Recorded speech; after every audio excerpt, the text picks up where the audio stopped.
उन सब बच्चों को मैं बहुत बहुत बधाई देना चाहता हूँ। और खास करके जो हमारे टीचर्स और नॉन टीचिंग स्टाफ ने जिन्होंने इनकी प्रिपरेशन कराई है, उन सबको भी मैं बहुत धन्यवाद भी करता हूँ और साथ में बधाई देता हूँ, क्योंकि ये बच्चों को एक मंच पर लाकर उनकी प्रतिभा दिखाना कोई एक आसान काम नहीं होता। आपने ये किया है, आपका मैं बहुत धन्यवाद करता हूँ। और न केवल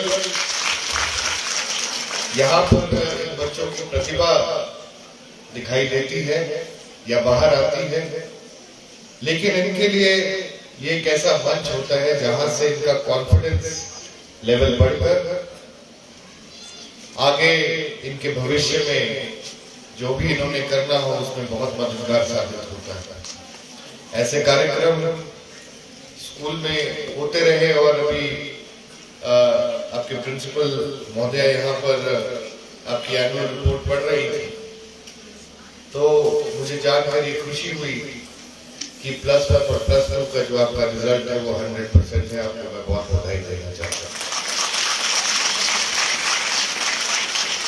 10th का रिजल्ट थोड़ा कमजोर है, 72% पर है, लेकिन हम लोगों को मेहनत करनी पड़ेगी और हम लोग मेहनत करेंगे, सब मिलजुल कर मेहनत करेंगे और इस रिजल्ट को भी 100% ले जाना हम लोगों का ध्येय रहेगा, ये हमारी जिम्मेदारी भी रहेगी। तो मैं आप सबसे यही रिक्वेस्ट करूंगा कि इसमें हम थोड़ी सी मेहनत करें तो जरूर ये हम लोग कर पाएंगे। 190 के करीब के स्टूडेंट्स जिस स्कूल में हों, और वो स्कूल जो कि आसपास के सभी इलाकों के बच्चों को अपने बीच में यहाँ पर सम्मिलित करता था, और खास करके वो स्कूल बंदला का स्कूल, एक इतना पुराना स्कूल जहां पर बड़े बड़े नेता, जहां पर बड़े बड़े अफसर, जहां पर बड़े बड़े हर एक फील्ड में, हर एक स्फीयर ऑफ लाइफ में आगे निकले हुए लोग यहाँ पर आए हैं। इस स्कूल में चाहे वो पढ़े हो, चाहे वो पढ़ाकर गए हो, चाहे वो एक नेता के रूप में यहाँ पर आए हो, चाहे चीफ गेस्ट के रूप में यहाँ पर आए हो, मैं समझता हूँ स्कूल का एक बहुत पुराना इतिहास है। मुझे अभी याद आता है कि जब इस स्टेज का उद्घाटन हुआ था, उस समय राजा वीरभद्र सिंह जी माननीय मुख्यमंत्री हिमाचल प्रदेश के हुआ करते थे, और इसी स्टेज से पहली बार जब ऑनलाइन उद्घाटन शुरू हुए तो बहुत बारिश, वो इसी स्टेज से शुरू हुए थे। कम से कम 10-12 स्कीमों के उस दिन यहाँ से उद्घाटन हुए। स्कूल का एक इतिहास है, और इतिहास के साथ साथ स्कूल का मैं समझता हूँ एक बहुत बड़ा हाथ है हमारे जो बच्चे हैं उनके भविष्य के लिए, और जो ऑलरेडी कुछ कर रहे हैं उनके भविष्य को किस ओर ले जाना था वो यहाँ के स्टाफ और यहाँ के स्कूल के प्रांगण ने सुनिश्चित किया है। मैं अभी आपकी प्रिंसिपल महोदय आपकी बात सुन रहा था और आपने बीच में कहा था कि ये कोविड का समय था जिसमें हमारे बच्चों ने चाहे उनको ऑनलाइन क्लासेस, ऑनलाइन कोचिंग दी। सरकार बदली है, सरकार जनहित की सरकार बनी। माननीय मुख्यमंत्री जी ठाकुर सुखविंदर सिंह सुक्खू जी बने हैं, और शिक्षा विभाग का जिम्मा ठाकुर रोहित जी को मिला था। मैं उनके अंदर मुख्य संसदीय सचिव के नाते मैं आपसे कोई बातें शेयर करना चाहता हूँ। 6 तारीख को हमारी एक रिव्यू की मीटिंग हुई, तीनों आपकी एलिमेंट्री एजुकेशन की, हायर एजुकेशन की और समग्र शिक्षा की, और तीनों में हमने एक चीज पाई कि हम इसके अंदर बहुत कुछ कर सकते हैं। बच्चों का भविष्य किस तरह से हम और अच्छा बना सके, उसके ऊपर क्या काम कर सके, हम उसके ऊपर आप सबसे भी सलाह मांगते। मैं आपको बताना चाहूंगा कि वहां पर एक बात जरूर चली कि कोविड के समय के बाद जो एनरोलमेंट इनटू गवर्नमेंट स्कूल्स है वो बहुत अच्छी हो गई। लेकिन हम कोविड का इंतजार नहीं कर सकते। हमको अगर अच्छा बनाना है स्कूल को या एजुकेशन के सिस्टम को, तो जो गवर्नमेंट स्कूल्स हैं उनको इसलिए नहीं कि यहाँ पर शिक्षा फ्री है, लेकिन इसलिए क्योंकि यहाँ पर एजुकेशन अच्छी है, यहाँ का जो बच्चा निकल कर जाएगा उसका भविष्य अच्छा होगा, उस बात पे हमको इन्वॉल्वमेंट बढ़ाना है। मैं आप सबसे ये कहना चाहता हूँ कि कोविड के समय पर मैंने देखा, अपने आसपास के बच्चों को भी देखा, मेरे पड़ोस में बच्चे हैं, मेरी अपनी बेटी, ऑनलाइन जो शिक्षा मिलती थी और जो यहाँ पर स्कूल में आकर शिक्षा मिलती है उसमें दिन रात का हमने बहुत कुछ खोया है उन 2 सालों के अंदर, और खासकर इन बच्चों ने सबसे ज्यादा अपना जो भविष्य है उसमें बहुत कुछ खोया है। ये हम सबकी जिम्मेदारी है कि हम इनको वापस उसी पायदान पर लेकर आए जहां पर इनको होना चाहिए। हम सबको मेहनत करनी पड़ेगी और बहुत मेहनत करनी पड़ेगी, बच्चों को भी मेहनत करनी पड़ेगी। ये नहीं कि सिर्फ टीचर्स ही आपकी मेहनत करेंगे। हंस रहे हैं बच्चे, लेकिन करनी सबको पड़ेगी। और हम ये बहाना बिल्कुल नहीं देंगे कि कोविड का समय था, कोविड में ऐसा हुआ वैसा था। हम सिर्फ एक बात कहेंगे कि कोविड के बावजूद भी हम यहाँ पर अच्छा काम करके हम लोगों ने दिखाया है, हमने बच्चों का भविष्य उज्जवल कराया है, इसके ऊपर हम लोग चर्चा करें। मैं आपसे कहना चाहता हूं, और यहाँ पर क्योंकि प्रिंसिपल्स बाकी स्कूल के भी उपस्थित थे, आप सबसे मैं एक विनती और करना चाहूंगा कि जो सरकार की स्कीमें, जो भी बच्चा उसका पात्र है उस तक वो जरूर पहुंचनी चाहिए। कई जगह ऐसा भी होता है कि वो स्कीम जो बच्चों तक पहुंचनी चाहिए वो बच्चों तक नहीं पहुंच पाता, और वो स्कीम अगर बच्चों तक नहीं पहुंचेगी तो वो चाहे केंद्र सरकार कुछ दे रही है चाहे प्रदेश सरकार कुछ दे रही है, उसका कोई मतलब नहीं रह जाएगा।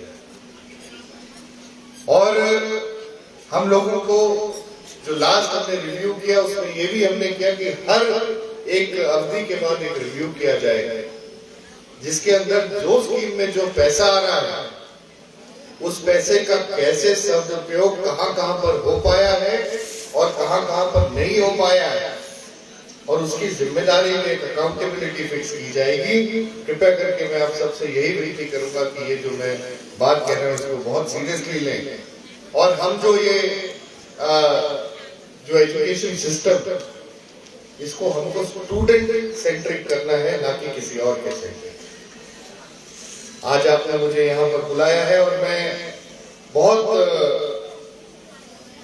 खुशी से आपके साथ ये शेयर भी करना चाहता हूँ कि माननीय मुख्यमंत्री जी ने एक बात रखी है कि हर एक विधानसभा क्षेत्र के अंदर एक कम से कम एक डे बोर्डिंग स्कूल होगा, और वो डे बोर्डिंग स्कूल जो होगा बच्चा वहां पर आएगा। आज भी हम मिड डे मील यहाँ पर करते हैं, लेकिन हम वो बच्चा सुबह आकर अपने घर सिर्फ शाम को जाएगा, खेलेगा भी स्कूल में, बात भी स्कूल में करेगा, पढ़ाई भी स्कूल में करेगा, खाना भी स्कूल में खाएगा, और अपने माँ बाप को जाकर ये बताएगा कि मेरा भविष्य एक अच्छा भविष्य होने वाला है। हम लोग खुशनसीब है कि ऐसी बात यहाँ पर किसी ने सोची। हमने बहुत सारे आदर्श और उत्कृष्ट विद्यालयों की भी बात की, लेकिन एक नया कॉन्सेप्ट आने वाला है, इस पे हम सबको काम करना चाहिए। मैं ज्यादा ना कहता हुआ पहले तो एक हमारे पूर्व प्रिंसिपल मैडम का मैं धन्यवाद करना चाहता हूँ। आपने मुझे अभी प्रधानाचार्य महोदय बता रही थी कि आपने बहुत बड़ा योगदान इस स्कूल के लिए किया है। आपका मैं तहे दिल से धन्यवाद करता हूँ, और यही आशा करता हूँ कि हम सब जो हमसे हो पाए किसी भी कैपेसिटी में, ये जरूरी नहीं कि किसी को सिर्फ पैसा देना हो, किसी भी कैपेसिटी में जहां पर भी हम एजुकेशन सिस्टम को अच्छा बनाने के लिए मदद कर पाए, हमको वहां से पीछे नहीं हटना चाहिए, ऐसा मेरा मानना है। मैं ज्यादा ना कहता हुआ प्रिंसिपल महोदय ने बात रखी थी कि यहाँ पर आपको 2 कमरों की जरूरत है जिसके अंदर आप वोकेशनल का जो आपका हेल्थ केयर का कोर्स है उसको चलाना चाहते हैं। और शायद आपने ये भी कहा कि आपने ये एस्टिमेट जो है वो भेजा है, लेकिन अभी तक वहां से कुछ नहीं आया है। और एक आपने कहा था कि इसके रेनोवेशन के लिए आपने 5,20,000 रुपए के करीब मांगा था, लेकिन वो भी अभी नहीं आया। और एक आपने कहा कि यहाँ पर एक गेट लगना चाहिए जहाँ पर ये पट्टिका आप लोग यहाँ पर लगा सके, स्कूल के नाम की पट्टिका यहाँ पर लग सके। और एक आपने बात रखी कि आपके बच्चों के लिए डेस्क और बेंच उपलब्ध करवाने हैं। मैं और एक आपने कहा कि कॉलेज में के जो बिल्डिंग खड़ी है लेकिन उसके अंदर फैसिलिटी नहीं है, उसको पूरा करवाना है। तो एक एक करके मैं इसका आपको कहना चाहूंगा। विधायक निधि से मैं आपके जो फिटिंग्स है टॉयलेट्स की उसके लिए मैं 1.5 लाख रुपए की घोषणा करता हूँ।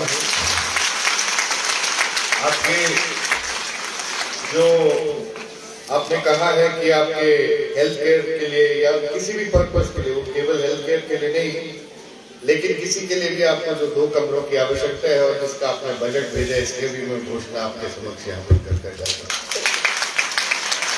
और जो रेनोवेशन के लिए आपने अपना केस भेजा है, इसको मैं फॉलो अप करके जल्द से जल्द वो 5,20,000 रुपए आपको जरूर मिलेंगे ताकि यहाँ पर बच्चों को सुविधा हो। और रही डेस्क और बेंच की, मैंने आपसे 2-3 महीने पहले, फिर मैं भी इलेक्शन में जरा बिजी हो गया, लेकिन मैंने आपसे ये शेयर किया था कि कोई यहाँ पर हमारे ही दोस्त मित्र हैं जो ये चाहते हैं कि स्कूलों के अंदर